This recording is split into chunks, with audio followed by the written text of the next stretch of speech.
ಹರೇ ಕೃಷ್ಣ. ನಮಸ್ಕಾರ ಸ್ನೇಹಿತರೆ. ಇಂದಿನ ಶ್ಲೋಕದಲ್ಲಿ ಶ್ರೀಕೃಷ್ಣ ಹೇಳ್ತಾನೆ, ಜ್ಞಾನಿಯಾದವನು, ಅತೃಪ್ತನಾದವನು, ಆತ್ಮರತಿಯಾದವನು ಯಾವ ಕರ್ಮ ಮಾಡಿದರೂ ಲಾಭವಿಲ್ಲ, ಮಾಡದಿದ್ದರೂ ಲಾಭವಿಲ್ಲ. ಅವನು ಎಲ್ಲವನ್ನ ಪರಮಾತ್ಮನ ಧ್ಯಾನದಲ್ಲಿ ನೋಡ್ತಾನೆ. ಅವನಿಗೆ ಯಾವ ಕಾಮನೆಗಳು ಇರೋದಿಲ್ಲ ಅಂತಾನೆ. ಈಗಿನ ಶ್ಲೋಕದಲ್ಲಿ ಪರಮಾತ್ಮ ಶ್ರೀಕೃಷ್ಣ ಹೇಳ್ತಾನೆ, ಅನಾಸಕ್ತ ಭಾವದಿಂದ ಕರ್ತವ್ಯ ಕರ್ಮಗಳನ್ನು ಮಾಡುವಂತೆ ಹೇಳ್ತಾನೆ. ಅನಾಸಕ್ತ ಅಂದರೆ ಯಾವುದರಲ್ಲೂ ಆಸಕ್ತಿ ರಹಿತವಾಗಿರೋದು. ಭಗವದ್ಗೀತೆಯ 3ನೇ ಅಧ್ಯಾಯ ಕರ್ಮಯೋಗದ 19ನೇ ಶ್ಲೋಕ. ತಸ್ಮಾದಸಕ್ತಃ ಸತತಂ ಕಾರ್ಯಂ ಕರ್ಮ ಸಮಾಚಾರ ಅಸಕ್ತೋ ಹ್ಯಾಚರನ್ ಕರ್ಮ ಪರಮಾಪ್ನೋತಿ ಪುರುಷಃ. ಈ ಶ್ಲೋಕದ ಅರ್ಥ, ಆದ್ದರಿಂದ ಅರ್ಜುನ, ನೀನು ನಿರಂತರವಾಗಿ ಆಸಕ್ತಿರಹಿತನಾಗಿ ಸದಾಕಾಲ ಕರ್ತವ್ಯ ಕರ್ಮಗಳನ್ನು ಚೆನ್ನಾಗಿ ಮಾಡ್ತಾ ಇರು. ಏಕೆಂದರೆ ಆಸಕ್ತಿರಹಿತನಾಗಿ ಕರ್ಮವನ್ನು ಮಾಡುತ್ತಿರುವ ಮನುಷ್ಯನು ಪರಮಾತ್ಮನನ್ನು ಪಡಿತಾನೆ, ಅರ್ಥಾತ್ ಮುಕ್ತಿಯನ್ನು ಪಡಿತಾನೆ ಅಂತಲೇ ಶ್ರೀಕೃಷ್ಣ.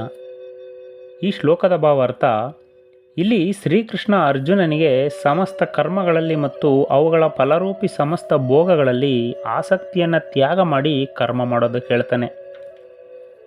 ಯಾವಾಗಲೂ ನಿಯತವಾದ ಕರ್ಮವನ್ನು ಮಾಡು ಅಂತ ಹೇಳ್ತಾನೆ ಶ್ರೀಕೃಷ್ಣ. ಕ್ಷತ್ರಿಯನಿಗೆ ಧರ್ಮಕ್ಕಾಗಿ ಯುದ್ಧ ಮಾಡೋದು ನಿಯತ ಕರ್ಮ, ಅದು ಕಾಮ್ಯಕರ್ಮವಲ್ಲ. ಕಾಮ್ಯಕರ್ಮವಾದರೆ ತನಗೆ ಬೇಕಾದರೆ ಮಾಡಬಹುದು, ಇಲ್ಲದೇ ಇದ್ದರೆ ಬಿಡಬಹುದು. ಆದರೆ ಕ್ಷತ್ರಿಯನ ಕರ್ಮ ಯುದ್ಧ ಮಾಡೋದು.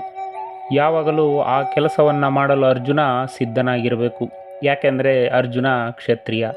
ಅದರಲ್ಲಿಯೂ ಈಗ ಕೌರವರ ಕಡೆಯವರು ಧರ್ಮಕ್ಕೆ ಬಗ್ಗದೆ ಕೇವಲ ದುಂಡಾವರ್ತನೆಯಿಂದಲೇ ಪಾಂಡವರಿಗೆ ಕೊಡಬೇಕಾಗಿರೋದನ್ನು ಕೊಡದೇ ಇರುವಾಗ ಎಂದಿಗೂ ಅವರಿಗೆ ಬೆನ್ನನ್ನು ತೋರಿಸಬಾರ್ದು. ಹಾಗೆ ಬೆನ್ನನ್ನು ತೋರಿಸೋದು ಅಧರ್ಮಕ್ಕೆ ಸಹಾಯ ಮಾಡಿದಂತೆ. ಈ ಕೆಲಸವನ್ನು ಬೇಕಾದರೆ ಫಲಾಪೇಕ್ಷೆಯಿಂದ ಮಾಡಬಹುದು. ಗೆದ್ದರೆ ರಾಜ್ಯ ಭೋಗ ಸಿಗುತ್ತೆ, ಸತ್ತರೆ ವೀರ ಸ್ವರ್ಗ ಸಿಗುತ್ತೆ. ಅಲ್ಲದೆ ಅನಾಸಕ್ತನಾಗಿಯೂ ಮಾಡಬಹುದು. ಇವೆರಡರಲ್ಲಿ ಅರ್ಜುನ ಯಾವ ದೃಷ್ಟಿಯಿಂದಲಾದರೂ ಅಂತೂ ಆ ಕೆಲಸವನ್ನು ಮಾಡಲೇಬೇಕು, ಬಿಡೋದಕ್ಕಾಗೋದಿಲ್ಲ. ಅನಾಸಕ್ತಿಯಿಂದ ಮಾಡುವುದು ಮೇಲು ಅಂತಲೇ ಶ್ರೀಕೃಷ್ಣ. ಯಾವಾಗ ಅನಾಸಕ್ತನಾಗಿ ಕರ್ಮವನ್ನು ಮಾಡುತ್ತಾನೋ ಅವನು ಯಾವುದಕ್ಕೂ ಬದ್ಧನಾಗಿರೋದಿಲ್ಲ. ಕೇವಲ ಅನಾಸಕ್ತನಾಗಿ ತನ್ನ ಪಾಲಿಗೆ ಬಂದ ಕರ್ಮವನ್ನು ಮಾಡ್ತಿದ್ರೆ ಸಾಕು, ಅದರಿಂದ ಮುಕ್ತಿ ದೊರೆಯುತ್ತೆ ಅಂತಲೇ ಶ್ರೀಕೃಷ್ಣ.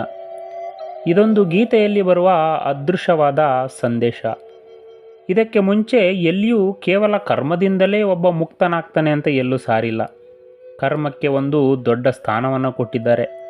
ಅದು ಚಿತ್ತಶುದ್ಧಿಯನ್ನು ಮಾಡುತ್ತೆ. ಚಿತ್ತಶುದ್ಧಿ ಜ್ಞಾನಕ್ಕೆ ಮತ್ತು ಭಕ್ತಿಗೆ ಸಹಕಾರಿ ಅಂತ ಹೇಳಲಾಗುತ್ತೆ. ಆದರೆ ಕರ್ಮದಿಂದಲೇ ಪ್ರತ್ಯಕ್ಷವಾಗಿ ಮುಕ್ತಿ ಸಿಗುತ್ತೆ ಅಂತ ಎಲ್ಲೂ ಹೇಳೋದಿಲ್ಲ.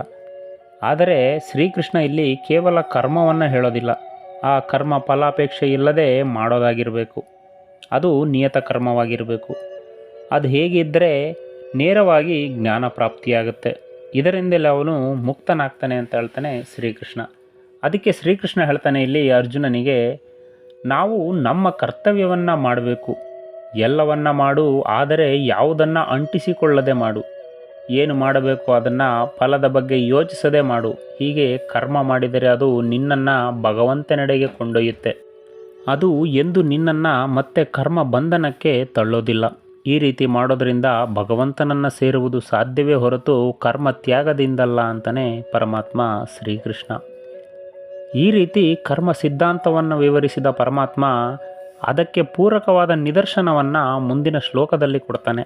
ನಮಸ್ಕಾರ. ಶ್ರೀಕೃಷ್ಣ ಅರ್ಪಣಮಸ್ತು.